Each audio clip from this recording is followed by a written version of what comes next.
नमस्कार सेविका ताईंनो, मी पुष्पावती चंद्रकांत मोरे, अंगणवाडी सेविका व्हिडिओ भगिनींनो तुमच्या आवडत्या चॅनलवर म्हणजेच ॲक्टिव्ह अंगणवाडी चॅनलवर तुमचं खूप खूप स्वागत करते। सर्वप्रथम माझ्या सगळ्या भगिनींना मातृदिनाच्या खूप खूप शुभेच्छा देते आणि आजच्या व्हिडिओला सुरुवात करते। आपल्या सगळ्यांना माहिती आहे की आज 10 मे म्हणजे आपण दर महिन्याला ECC डे कार्यक्रम साजरा करत असतो, परंतु आज रविवार आल्यामुळे आपल्याला तो कार्यक्रम उद्या करायचा आहे। तत्पूर्वी थोडी सूचना देते बघा, दर महिन्याला आपण जो कार्यक्रम आयोजित करतो तो त्या कार्यक्रमाला आपल्याला जीपेचा फोटो मागितला जात नाही, परंतु जर तुमच्याकडे सगळ्यांच्या याच्यावर जर ग्रुपवर आलं असेल तर तुमचं लक्षात आलं असेल की ह्या महिन्याचा बघा, आता इथे तुम्हाला दाखवते की कशा पद्धतीने आपल्याला सांगण्यात आलेला आहे, असा मेसेज तुमच्याकडे आलेला असेल।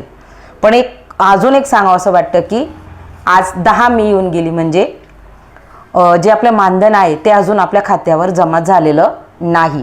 आपल्या उन्हाळी सुट्ट्या सुरू आहेत म्हणजे मदतनीस ताई या कामावर नाहीत आणि आपण सेविका कामावर आहोत, आणि अशा परिस्थितीमध्ये आपल्याला जे वेळापत्रक आलेलं आहे ECC डेचं, तर त्याच्यामध्ये उल्लेख आहे की तुम्ही जीपेचा म्हणजे बघा याच्यावर दिलेला आहे स्पष्ट की बघा दिवस साजरा करताना उपस्थित असलेल्या पालकांचा दिनांक व वेळ दर्शवणारा फोटो संबंधित लिंकवर अनिवार्य अपलोड करावा। म्हणजे याचा अर्थ काय की आपल्याला ह्या कार्यक्रमाचा जीपेचा फोटो घ्यायचा आहे। आतापर्यंत आपण कार्यक्रम घेतच होतो, आपण प्रामाणिकपणे काम करतच आहोत, करत राहणारच, पण आपण काम करतो परंतु आपला मोबदला जो आहे तो देखील आपल्याला वेळेवर दिला जात नाही, याची खंत वाटते। पण असो ताईंनो, मला जे काम आहे ते व्यवस्थित तुमच्यापर्यंत पोहोचवणं, त्या हिशोबाने मी तुम्हाला आजचा व्हिडिओ तुमच्यासमोर आणत आहे की उद्या आपल्याला जो कार्यक्रम करायचा आहे त्याची थोडक्यात रूपरेषा तुम्हाला मी आजच्या व्हिडिओच्या माध्यमातून सांगत आहे। तर ही एक महत्त्वाची सूचना आहे की उद्याचा जो कार्यक्रम आपण राबवू तर याच्यासाठी मदतनीस ताईची पण मदत आपल्याला घ्यायची, जरी त्या सुट्टीवर असल्या तरी आपल्याला मदत घ्यावी लागेल। त्याच्यामध्ये स्पष्ट म्हटलेलं आहे पालक मेळावा एकट्या सेविकेचं काम नाही, त्याच्यामुळे दोघं मिळूनच हे काम आपल्याला करायचं आहे। कारण की आता अधिकाऱ्यांच्या विजिट होतात, काही होतं तरी सुट्टीमध्ये आपण येत असतो, त्या पद्धतीने त्यांना देखील एक दिवस हा काढावा लागणार आहे। कारण पालकांना गोळा करणं, खूप साऱ्या गोष्टी आहेत, पोस्टर बनवणं, आपल्या सगळ्यांना माहिती आहे की शाळा पूर्व तयारी ज्या जिल्हा परिषदच्या शाळेमध्ये ज्या पद्धतीने कार्यक्रम राबवला जातो सेम त्याच पद्धतीने अंगणवाडी केंद्रामध्ये पालक मेळावा हा कार्यक्रम आपल्याला घ्यायचा आहे। फक्त तुम्हाला सुरुवातीला हे दाखवावं की इथं पालकांचा दिनांक व वेळ दर्शवणारा फोटो पाहिजे आणि तो लिंकवर अनिवार्यपणे अपलोड करायचा आहे। असं आल्यामुळे तुमच्या लक्षात यावं की आपल्याला जीपेचा फोटो घेऊन तो अपलोड करायचा आहे, त्याच्यामुळे तुम्हाला आधी सांगून दिलं। आणि आता आपल्याला जो कार्यक्रम राबवायचा तर त्याचं थोडक्यामध्ये तुम्हाला सांगते। आपल्या सगळ्यांकडे PDF आलेली आहे, PDF आल्यानंतर आपल्याला एक लेटर पण आलेला आहे, कशा पद्धतीचं आहे ते लेटर काही मी तुम्हाला सांगत नाही, आता कार्यक्रमाचं थोडक्यात तुम्हाला सांगून देते। याच्यामध्ये परीक्षक मॅडम आणि साहेब यांना देखील एका अंगणवाडी केंद्राला भेट देऊन आपल्याला तो कार्यक्रमामध्ये सहभागी व्हायचा आहे। कार्यक्रम खूप महत्त्वाचा आहे, पालक मेळावा असं ह्या कार्यक्रमाचं नाव आहे बघा। आरंभिक बालसंगोपन आणि बालशिक्षण दिवस माहे मे 2026 याचा विषय आहे पालक मेळावा। बघा तुम्ही जर पाहिलं तर याचा विषय आहे पालक मेळावा, आणि हा पालक मेळावा आपल्याला 3 ते 6 वर्ष वयोगटातील बालकांसाठी करायचा आहे, आणि हा अंगणवाडी केंद्रामध्येच हा कार्यक्रम आपल्याला घ्यायचा आहे। तर बघा त्याच्यासाठी आपल्याला काय काय करावं लागणार आहे, याचं उद्दिष्ट काय, बालक विकासाच्या क्षेत्राअंतर्गत येणाऱ्या विविध कृतीबाबत पालकांची समज वाढविणे, घरात उपलब्ध वस्तूंसोबत खेळण्यातून देखील बालकांचा विकास होतो हे समजणं। म्हणजे थोडक्यात काय की आपल्याला बालकांचा सर्वांगीण विकास साधण्यासाठी घरातील वस्तूंचा उपयोग करायचा आहे, तर त्याच्यासाठी आपल्याला स्टॉल करायचे आहेत बघा, आणि त्या स्टॉलसाठी आवश्यक साहित्य म्हणून तुम्हाला सांगितलं की शाळा पूर्व तयारी जो जिल्हा परिषद केंद्रामध्ये जो कार्यक्रम झालेला आहे, आत्ता सध्या मागेच कार्यक्रम झाला तो त्यांचा 30 तारखेला, तसाच कार्यक्रम दरवर्षी होत असतो, आता चालू 30 तारखेला झाला आणि आपण देखील त्याच्यामध्ये सहभागी झालेलो होतो। याच्या आधी पण आपण सहभागी व्हायचो, तो त्याच पद्धतीने आपल्याला कार्यक्रम राबवायचा। आपल्याला स्टॉल बनवायचे बघा, पहिले आपल्याला शारीरिक विकासाचा स्टॉल बनवायचा आहे, आणि तिथे आपल्याला चेंडू बॉल घसर जे आपल्याला ठेवता येईल आपल्याकडे उपलब्ध आहे ते साहित्य आपल्याला ठेवायचं आहे। त्याच्यासाठी आपल्याला त्याच्या स्टॉलसाठी त्यांनी कसं एका कागदावर अशा पद्धतीने नाव टाकलं, पहिलं शारीरिक विकास असं टाकून आपल्याला ते बेंच असेल किंवा आपल्याकडे जे उपलब्ध असेल त्याच्यात ठेवून आपल्याला तिथं तो स्टॉल ठेवायचा आहे, तिथं ते साहित्य आपल्याला ठेवायचं आहे। मग त्याच्यामध्ये आपल्याला साहित्य पण त्यांनी दिलेले की कुठलं कुठलं साहित्य आपण ठेवू शकतो बघा। त्याच्यामध्ये तुम्ही शिवणपाटी, बटन लावणे, वाळू, रांगोळी म्हणजे काही पण माती, कणकेचा गोळा तर इत्यादी आपण याच्यामध्ये दोरी उडी असेल ती आपण ठेवू शकतो तिथे त्यांच्या स्टॉलमध्ये पण आपण पाहिलेलं. त्याच्यानंतर 2 नंबरचा स्टॉल आहे बौद्धिक विकास, जोडतोड खेळणी, पझल्स, डॉमिनोज, लाकडी ठोकळे, कार्ड जे आपल्याकडे असेल ना वस्तूंच्या जोड्या म्हणजे तिथं दिलेलं आहे आपल्याला सगळं साहित्य इथं म्हणजे काय काय आहे ना आपल्या अनुभव केंद्रामध्ये बरंचसे यापैकी साहित्य आहे.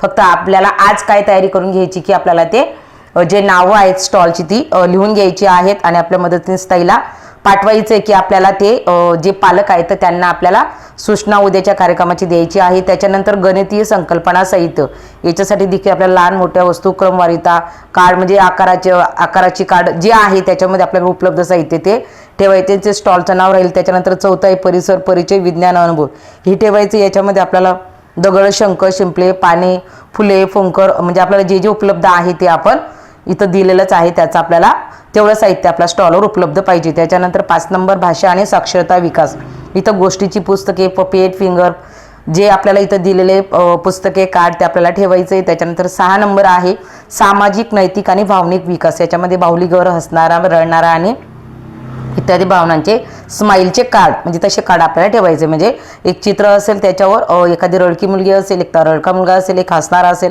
याच्याने त्यांचे भाव लक्षात येतात आणि ते आपल्याला बालकांना विचारायचंय त्या स्टॉलवर की तुला काय वाटतंय, काय जाणवतंय, त्याच्याने बालक बरोबर सांगतं. त्याच्यानंतर 7वं आहे सौंदर्य दृष्टी आणि सांस्कृतिक विकास, याच्यामध्ये चिकटकाम, ठसे काम, रचना करण्यासाठी बिया, पाने, फुले, कागद, पेन्सिल तर या सगळ्यांचा आपल्याला तिथं त्या स्टॉलवर उपलब्ध ठेवायचं आहे. त्याच्या तो बालकांना प्रत्येक बालकाकडनं करून घ्यायचं आहे. मग याच्यासाठी पूर्वतयारी काय असेल आपली तर आपल्याला याच्यासाठी आदल्या दिवशी पालकांना आपल्याला सांगायचं आहे. आणि त्याच्यानंतर जो आपला पहिला स्टॉल असेल तर पहिल्या स्टॉलवर आपल्याला प्रथम पहिल्या स्टॉलवर असलेल्या अंगणवाडी सेविका यांनी पालकांचं स्वागत करावं, प्रत्येक स्टॉलला भेट देण्याबाबत सूचना द्यावी. जो पहिला स्टॉल असेल तर त्या पहिल्या स्टॉलवर बसणाऱ्या ताईंनी सांगा. आता ज्या गावामध्ये 5 अंगणवाड्या असतील तर 5 दुने 10 असे आपले कर्मचारी होऊन जातात.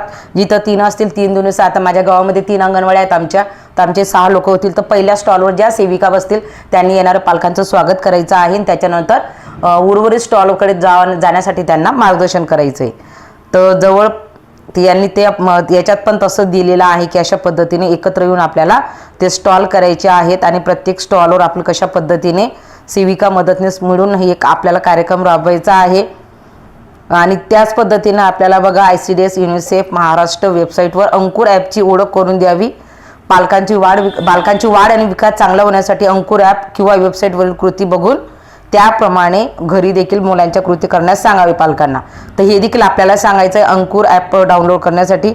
तर बघा शैक्षणिक मेळ्यात सहभागी झाल्याबद्दल पालकांचं अभिनंदन. हे तर आपलं नेहमीचं आहे की आपण जो पण ECC डे राबवतो तर त्या ECC डेला आपण हे करत असतो. तर बघा हा कार्यक्रम याच्यासाठी ठेवलेला आहे की आपल्या अंगणवाडी अंतर्गत आपले जे मुलं आहेत जर तुम्ही आकारयुक्त अभ्यासक्रमाच्या माध्यमातून आपल्याकडे आता मुलं आपल्याकडून जिल्हा परिषदला म्हणा प्रायव्हेटला जिथं जात असेल तिथं तर आपल्याकडे त्यांचा अभ्यास झालेला आहे आणि त्याच्यामुळेच त्या बालकांना आपण जे ॲक्टिव्हिटी सांगू ते त्या पद्धतीने एक एक ॲक्टिव्हिटी प्रत्येक गोष्टी करतील आणि ते केल्या म्हणजे ते बालक आपल्याला त्यांच्याकडे मोजमाप आहे किंवा त्याच्या खुणा करायचं होतं आपल्याला तसं काहीच करायचं नाही. आपल्याला फक्त त्या बालकांना प्रत्येक स्टॉलवर जाऊन ते दाखवायचं आहे ते कशा पद्धतीने कृती करते हे देखील आपल्याला आणि त्यांच्या वडिलांना लक्षात येईल आणि ते हा त्यांचा पाया असेल याच्यासाठीच या उद्देशाने हा कार्यक्रम राबवला जातोय. परंतु हा कार्यक्रम एप्रिल महिन्यामध्ये असणं अपेक्षित होतं कारण आता मदतनीस ताई सुट्टीवर आहेत त्याच्यामुळे कसा कार्यक्रम होईल याचं टेन्शन मला देखील आलेलं आहे. परंतु मला असं वाटतं की त्यांनी देखील या कार्यक्रमाला सहकार्य करणं अपेक्षित आहे, त्याच्याशिवाय कार्यक्रम पूर्ण होणार नाही. आणि खेदाची गोष्ट पण एक सांगावीशी वाटते की आपल्याला मात्र आपण सगळे कामं करतो प्रामाणिकपणे करतो पण मानधन आपल्याला वेळेवर मिळत नाही. तर याच्या संदर्भात आपण काहीच करू शकत नाही, मी तर व्यक्तिशः काहीच करू शकत नाही. युनियनचं देखील डोक्याच्या बाहेरची गोष्ट झालेली आहे. ताईंनो खूप साऱ्या ताईंना प्रश्न आहेत, घर कसं चालवायचं, केंद्राचं मानधन अजून मागच्याच महिन्याचं बाकी आहे, चालू महिन्याचं मानधन झालं नाही, त्याच्यामुळे खूप साऱ्या प्रश्न आहेत ताईंनो. परंतु मी एक तुमच्यासारखी एक सेविका आहे आणि आपलं काम दर्जेदार कसं व्हावं, चांगलं कसं व्हावं हाच माझा प्रयत्न असतो ताईंनो. त्याच्यामुळे तुम्हाला खटकत पण असेल पण जे आहे ते प्रामाणिक मत माझं मी चॅनलच्या माध्यमातून मांडत असते. आपलं काम चांगलं व्हावं हा माझा एक प्रामाणिक हेतू असतो. जो तुम्हाला व्हिडिओ आवडत असतील तर नक्कीच लाईक करत चाला. जर तुम्हाला खरोखर मनापासून वाटत असेल की ताई बरोबर सांगतात तर तसं देखील तुम्ही कमेंट करू शकता. आजच्या व्हिडिओपर्यंत एवढंच. धन्यवाद.